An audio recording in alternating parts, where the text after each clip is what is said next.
Hi, and I'm reading the second part of Ray Bradbury's A Sound of Thunder. Eccles glanced across the vast office at a mass and tangle, a snaking and humming of wires and steel boxes, at an aurora that flickered now orange, now silver, now blue. There was a sound like a gigantic bonfire, burning all of time, all the years and all the parchment calendars, all the hours piled high and set aflame. A touch of the hand, and this burning would, on the instant, beautifully reverse itself. Eccles remembered the wording in the advertisements to the letter.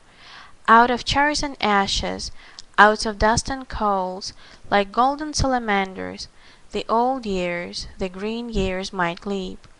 Roses sweeten the air, white hair turn Irish black, wrinkles vanish, all, everything fly back to seed. Flee death, rush down to their beginnings. Suns rise in western skies, and set in glorious easts. Moons eat themselves opposite to the custom.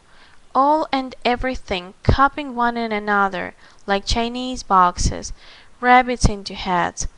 All and everything returning to the fresh death, the seed death, the green death, to the time before the beginning. A touch of a hand might do it, the merest touch of a hand.